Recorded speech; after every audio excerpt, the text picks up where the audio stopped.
Pour Zola, la folie a donc une dimension clinique et une fonction tragique, une fonction de vérité. Comme dans le théâtre de Shakespeare, elle dévoile le crime et démystifie les faux-semblants de la vertu. Il est vrai que l'hystérie est indissociable du théâtre. Les leçons de Charcot se déroulaient dans un amphithéâtre plein à craquer, devant un public mêlant des étudiants, des médecins et toute la bonne société, masculine s'entend, venue là comme au spectacle. Sur la scène, l'hystérique jouait sous hypnose les rôles que lui suggérait le médecin. Elle pouvait être paysanne, générale d'armée, prêtre, religieuse, actrice, chien, chat, oiseau, etc. C'est ce que les médecins appelaient l'histrionisme hystérique, du mot histrion qui désigne un mauvais acteur.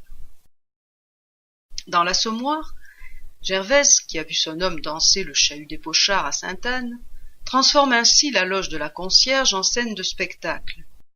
Pour exister dans le regard des boches qui l'écrasent de leur mépris, elle accepte de répondre à la demande générale. La société lui disait qu'elle serait bien gentille, car justement, il y avait là 2 voisines qui venaient de descendre exprès pour assister au tableau. Comme on ne comprenait pas bien, Gervaise repoussa le monde, cria pour avoir de la place, et elle fit coupeau. Mais bientôt, prisonnière de son rôle, elle l'exécute en automate, comme les hystériques de la Salpêtrière. On n'avait plus besoin de la prier. Elle donnait le tableau gratis, tremblant des pieds et des mains, lâchant de petits cris involontaires.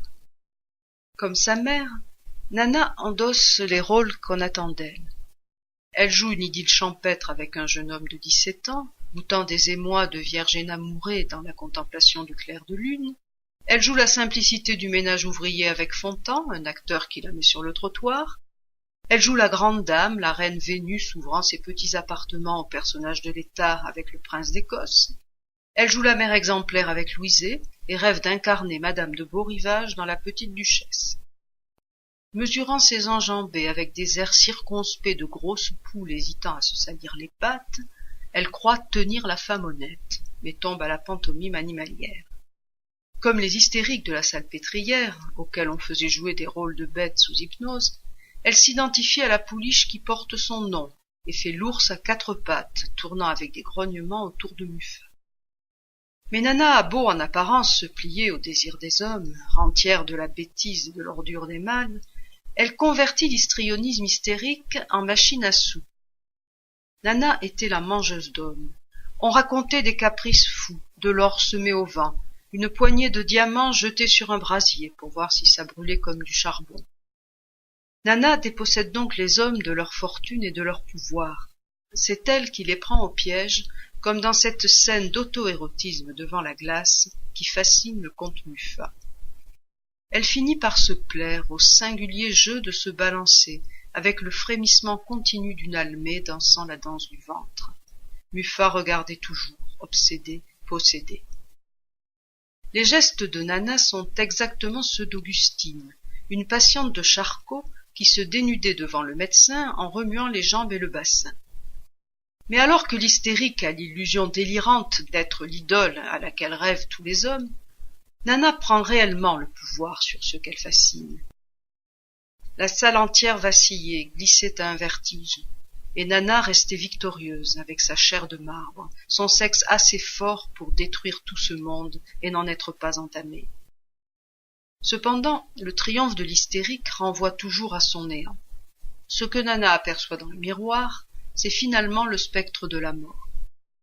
Elle finit par se tâter les os de la face pour voir comment elle serait. Comme elle, Renée, après avoir joué le rôle de la nymphe Écho, amoureuse du beau Narcisse dans les tableaux vivants de la curée, découvre sa vérité dans le miroir. Elle en était arrivée à cela, à être une grande poupée, dont la poitrine déchirée laisse échapper un filet de son. À travers cet inventaire des formes de l'hystérie, Zola cherche littéralement à faire parler le sexe des femmes, à cerner la vérité de leurs désirs. Dès 1874, il donne la clé de l'hystérie de conversion et démontre que les délires mystiques, en l'occurrence ceux de Marthe dans la conquête de Plassans, sont la transposition déguisée d'un désir inassouvi. Elle rêvait qu'on la battait de verge, que le sang coulait de ses membres. Elle éprouvait à la tête de si intolérables douleurs qu'elle y portait les mains comme pour arracher les épines dont elle sentait les pointes dans son crâne. Le soir, elle examinait machinalement ses mains, cherchant les trous par lesquels son sang avait coulé. Toute la passion saignait en elle. Et Zola, avec une formidable intuition de la psychanalyse, lui fait avouer au prêtre le sens réel de son symptôme. « Votre ciel est fermé. Vous m'avez mené jusque-là pour me heurter contre ce mur. Je vivais dans mon coin, sans un désir, sans une curiosité. Et c'est vous qui m'avez réveillé, avec des paroles qui me retournaient le cœur. Maintenant je veux le reste du bonheur promis. Comprenez donc que je suis lasse de ce désir toujours en éveil, que ce désir m'a brûlé, que ce désir me met en agonie. » Zola transforme ainsi le roman en un formidable panoptique, en outil de connaissance. Savoir pour pouvoir, tout savoir pour tout guérir, tel est, en dernière analyse, le projet du romancier. Avant Freud, il comprend le symptôme comme retour du refoulé. Il en fait un langage symbolique qu'il suffit d'interpréter pour découvrir tout à la fois la cause et le remède de la maladie.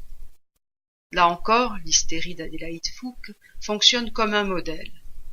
Macquart disparue, elle ne se remet pas de son involontaire chasteté.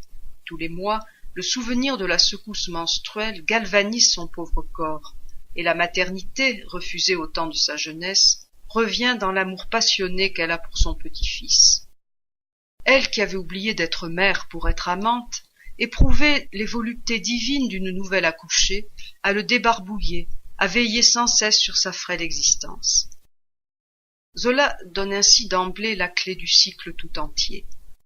Si les femmes sont malades de leur sexe, c'est qu'elles oscillent entre frustration absurde et surexcitation stérile. Il faut donc rééquilibrer la sexualité féminine par la maternité. C'est l'idée qu'il va développer dans Fécondité. Si le cauchemar de l'hystérie hante les Rougon-Macquart, les évangiles s'aventurent dans les rêveries de l'utérus. L'eugénisme se profile en effet nécessairement à l'horizon de l'imaginaire bourgeois de la dégénérescence. Régénérer le sang noir de la tare par le sang rouge de la vie, intervenir sur le cours même de l'évolution, tel est bien le rêve secret d'Émile Zola.